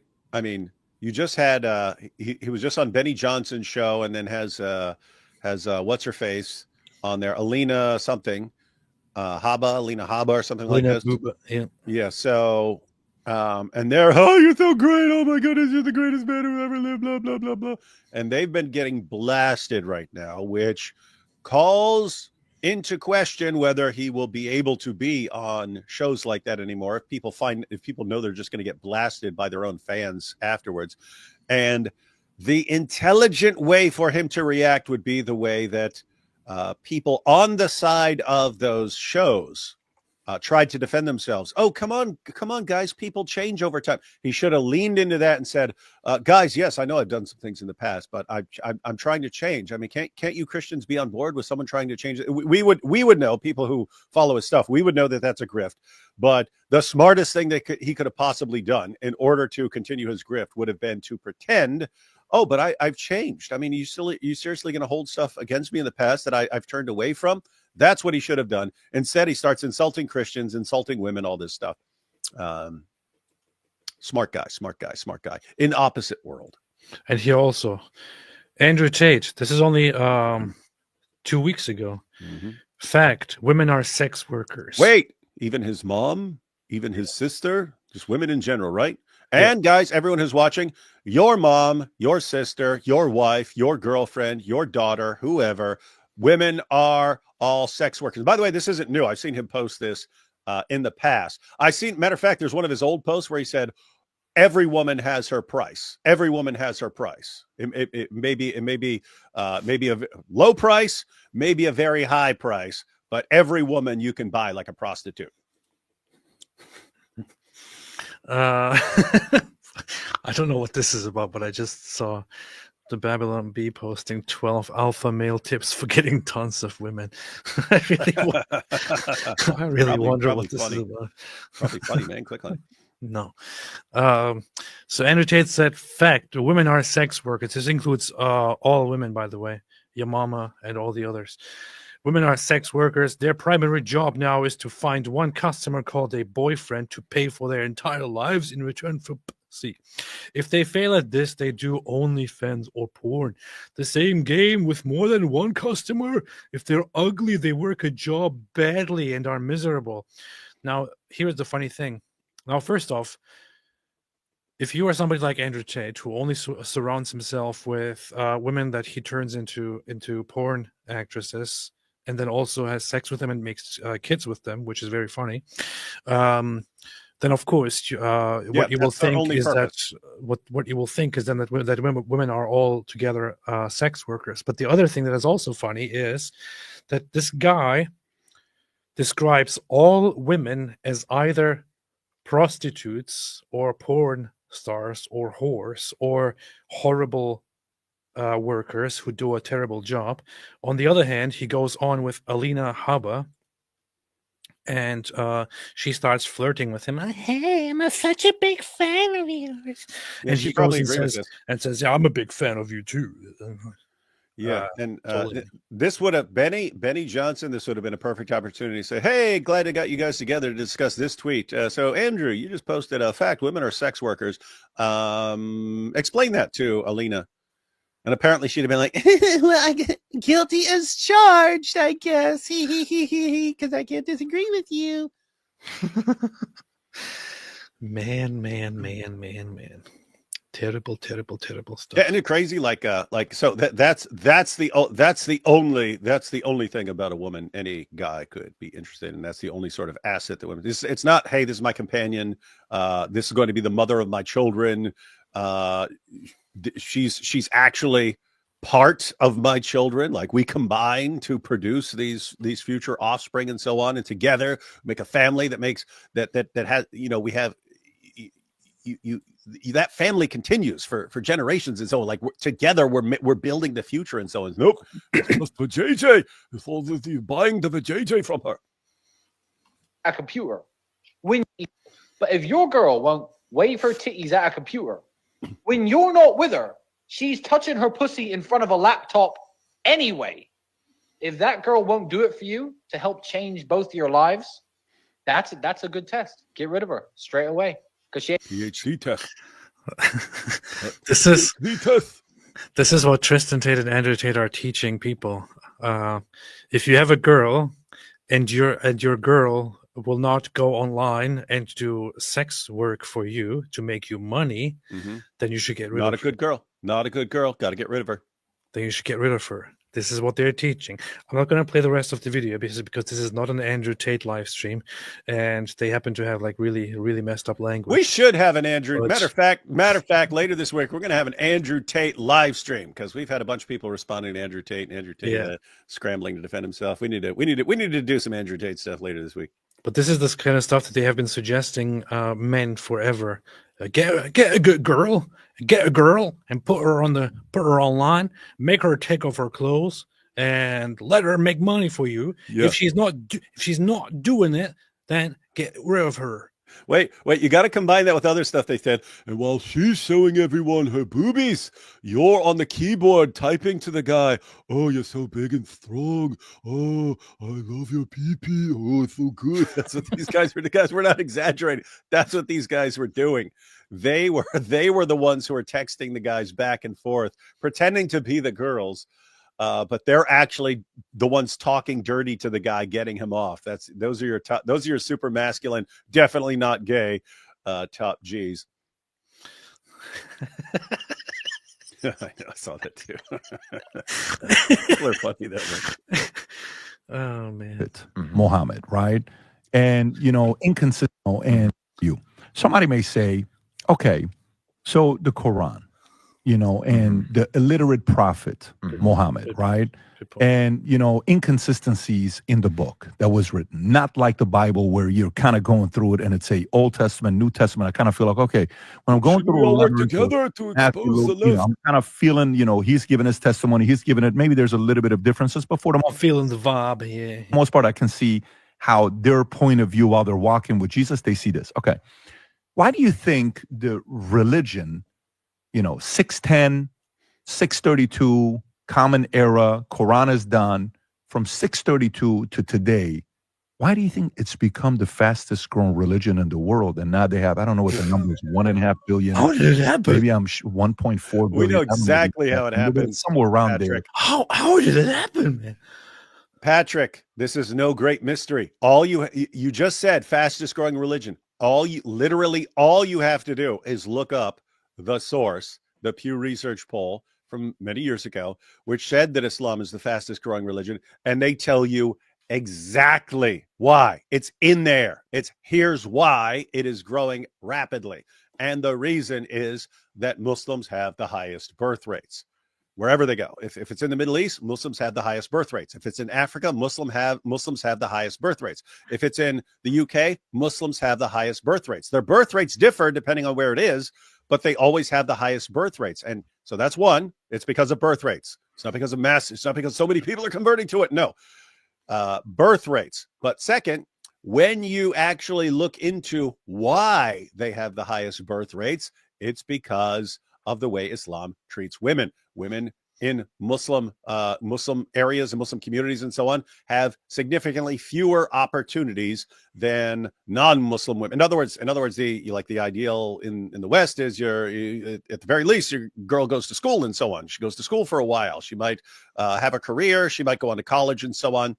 In Afghanistan, you're not even allowed for a girl to go to school after sixth grade or something like that. So you're married off and you start having babies. So by the time an average woman in the West is having her first child, that's after she's gone through school and figured out what she's going to do, and then she gets married and so on. She's having her first kid around 28 or something. That's what by 28 in Afghanistan, the Muslim woman is on 7th or 8th kid. And that's why Islam is growing. This is not a mystery, Patrick. We know why this is. And if you've heard from Muslims, Islam's the fastest growing religion, this proves that it's true. What you're actually saying is, if a religion basically does nothing with women except turn them into baby making machines, then it must be true. And I think if Muslims want to defend that argument, I'd be interested in hearing it. Until then, I think it's a really, really stupid claim to make. Yeah, as for the reason why Islam historically grew very rapidly, it's actually quite simple. I would always, and I will never cease recommending this book here, which is very, very insightful, In God's Path by Robert G. Hoyland. Would never stop recommending this. Very, very good stuff.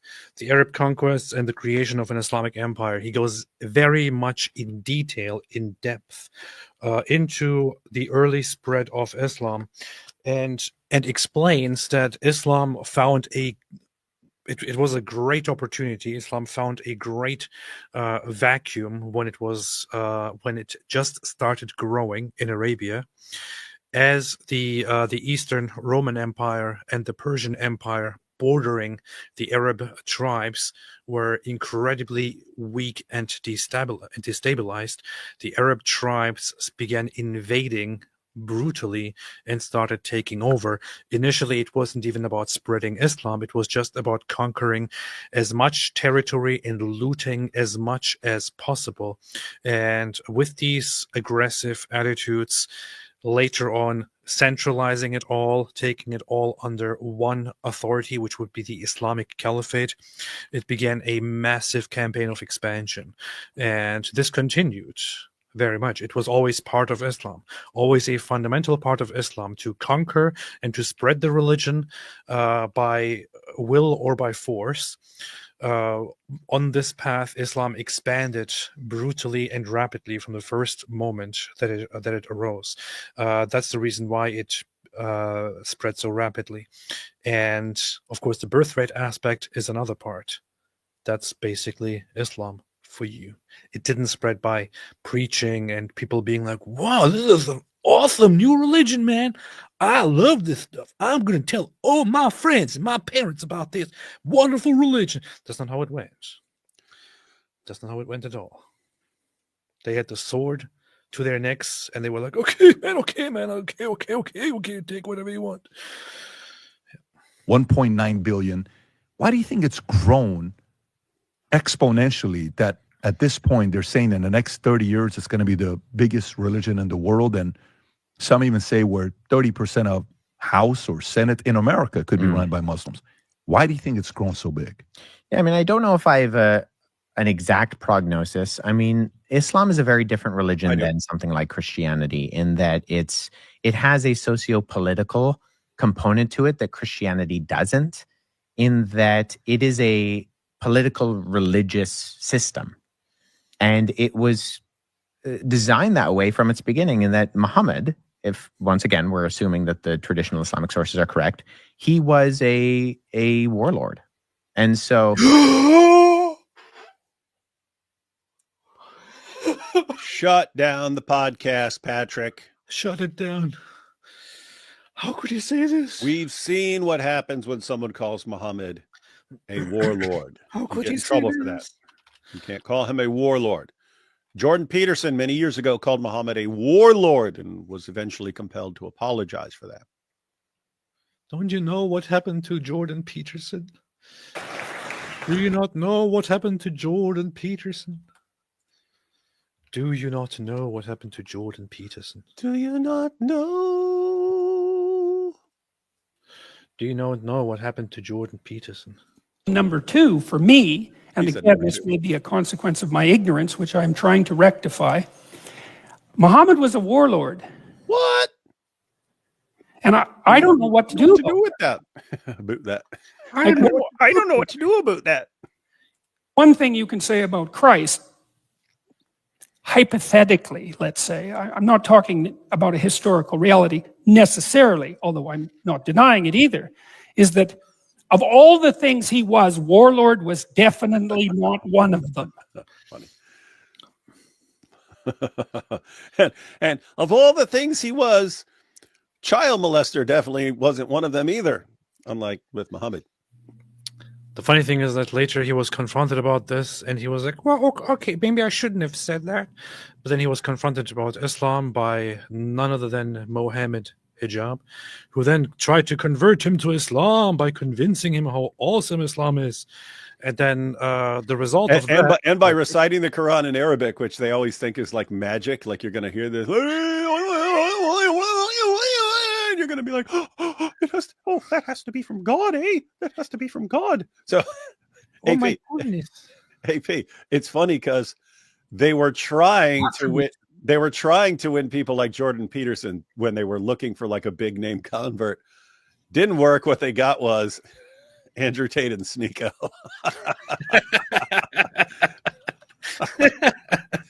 Andrew Tate and Sneeko is what they got. They went for Jordan Peterson. They went for the famous people. They wanted Joe Rogan. They wanted Jordan Peterson. They got Andrew Tate and Sneeko. So how about no? What happened is this year. The attributes of God, how are they knowable? Is that only through relationship with the book? Does that also have an experiential element as far as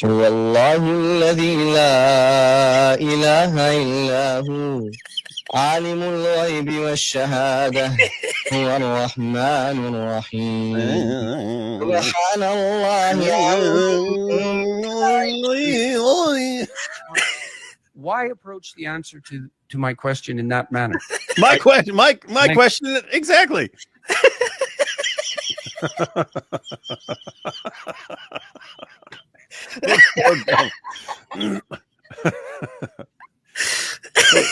Hey, AP, I'm here. I'm the answer man. Ask me anything. Go ahead and ask me something. Well, how can you explain to me the seriousness of the situation under which the concordance has been conducted?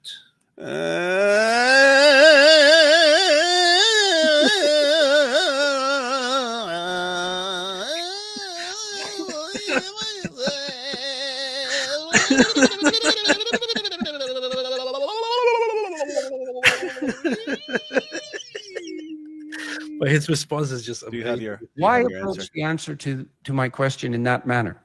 I don't understand the language. What purpose does that serve in a discussion with someone like me? How do you know when that's appropriate and when it's not? You put the Larry David. What was funny was I remember the Muslim reactions after this. Look, Jordan Peterson is ready to break down in tears when he hears the powerful Quran recitation by Brother Hijab. It's like, what planet are you guys living on, man? Yeah, and that led to this. How about no? I don't buy your Ella.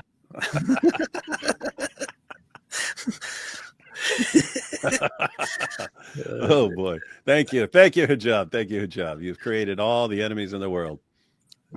if from its inception there's been a different attitude. Jesus was the crucified Messiah, in that he said, I've come to not be served, but to serve. And so when we see the beginnings of Christianity, we see an attitude where people are motivated by love your neighbor, pray for those who persecute you, love those who hate you. If a Roman soldier asks for your tunic, you give him, your undercoat also. And so there's a different attitude when we look at the substance of something like Christianity, in that Christians were willing to be persecuted and die because they believed that Jesus had already won, that he was sitting at the right hand of the Father. And so their battle cries were pray and pray, evangelize, and be willing to lose your life for this. Here's the thing. I never really heard about it like this before. What he just said there, this little part. And I'm not sure if it's just my unfamiliarity with it, or my lack of familiarity with it, or what it is. But this talking point here. Willing to be persecuted and die because they believed that Jesus had already won, that he was sitting at the right hand of the Father. And so their battle cries were pray. And so that's the difference between the Christians, for example, and the Muslims in spreading the message would be the sacrifice, the going out and preaching, because they had already won. Jesus had already, it is already accomplished, and so on. This is this is a narrative that I didn't really hear from that aspect so far. Is it just me? I don't know. What do you think? It's just you. Okay, good. And pray, evangelize, and be willing to lose your life for this message. Whereas with Islam, there was much more of a system where it was designed to subjugate the entire world under Islam. So you have the Dar al-Islam, the House of Islam, and then you have the rest of the world. And so this is good. This is good. He is describing. Wait, is this their graphic? Yes. Thank you, PBD's graphic guy. Powerful. I think there's a political. It's good that he actually spelled it out and said that that Islam basically had the mission, or has the mission still, to subjugate the entire world. Because this is something that I hear from Islamophobic people like David Wood, but to hear this from Wes Huff is interesting. The rest of the world. And so I think there's a political component to Islam that is very different than Christianity. I think there's also, especially in the West, we're basically being outbred, in that traditional Muslim homes have more kids. I mean, there's also the component of having more wives within majority of Muslim countries that's allowed, but having more kids. And so you have more kids, and you have a system that allows for certain things.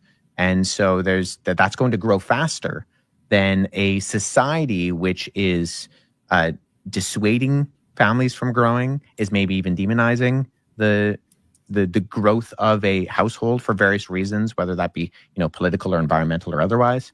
And so you just have very different worldview foundations for something like Christianity than you do for something like Islam. Do you Islam. think the world's a better placed? The world is a better placed, yeah. David, what do you think about this? Ayatollah Khamenei said West Huff needs to provide commentary on the Muhammad Jibril cave booty call. Yeah, Muhammad's first encounter with Diya al-Kalbi.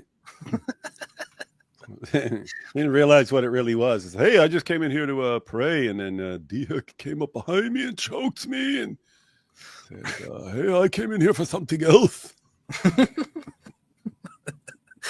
Shane Johnson, you guys see Cam trying to correct West while using only Catholic sources? Thoughts? I feel he is in the wrong. I haven't seen it, but... Haven't seen it. We could always do it. We could always have a live stream going through what Wes said and the responses to him and so on. Well, Cameron Bertuzzi is always right, so I'm not sure what I could possibly say about this. So that's there's that aspect. Grumpy Granny, God's gonna talk to one guy, looks around him. Oh, him. Yeah, exactly. Winnie the Pooh says, yeah, Mama said that the Quran is the devil. Yeah, that's true. Mortaza Mustafa, David, please read Best Example of Muha, chapter 33, verse 37 of the Quran. I'm not going to read the whole. That's long. If AP wants to put it up on the screen or something like that, but I can give you the gist, guys. That is Surah 33, verse 37 is about Muhammad and Zainab, and that's where Allah, trying to defend Muhammad, tells Muhammad that he had to marry the wife of his own adopted son for a clear purpose. And the purpose, according to Surah 33, verse 37, is that Allah really needed other men to know that it's okay to bang the wives of their own adopted sons. Did you just say other men? Did you just say other men? Other men. Huh. Other men. But yes, Otterman too. Otterman also knew to bang the wives of their own adopted sons. But yeah, so guys, it's this really weird situation. Needs to be popularized even more because of the level of absurdity. One is there's this idea that Allah needs to settle this question that men have, that people are they're always wondering. Men are always wondering, should I bang the wife of my own adopted son? People are always struggling with this. So finally, Allah has to step in and say, finally, I'm gonna solve this problem that no one has ever heard of before. No one's ever had to deal with except Muhammad. But Muhammad, I'm going to need you to bang that smoking hot wife of your own adopted son. I really need you to do it for the sake of other men who need to understand that this is a thing. It's okay to have sex with wives of your own adopted sons. What's the additional level of stupidity besides thinking that this is a problem that that just is widespread among men? That the other problem is that also in conjunction with this issue, Allah abolished adoption in Islam. So it's a situation that would never arise again, right? So he's saying, look, this is so important that people understand what they could do. They could go out and bang the wives of their own adopted sons, that I need you, Muhammad, to do it so that it can set an example for all the future. And then Allah abolishes all adoption in the future so that it's never a situation that would arise again. So why did Muhammad need to have sex with his adopted son's wife? Makes zero sense. But you will recall that according to Muhammad Hijab, that's incest. Yes, that's incest. So Allah needed Muslims to understand so deeply that incest is good that he had to have Muhammad commit incest. Powerful. Ayatollah Khamenei says, Pat asks all Christians about the Quran and has had many Muslims on, yet this goober admits he hasn't even bothered to open the Quran. That's funny. Steph asks, the book of You Must Know Arabic to Understand How to Abuse Humanity. Trust me, bro. Ayatollah Khamenei, Storytelling 101, Show, Don't Tell, the Holy Quran. Tell, but don't show unless you don't believe it, in which case you were hellbound to begin with, okay?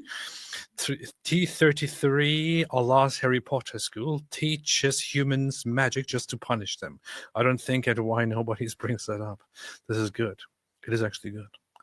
Ayatollah Khamenei, Quranified Star Wars a long time ago in a galaxy far, far away, unless you're a loser and don't like cool stories about space knights and hot aliens.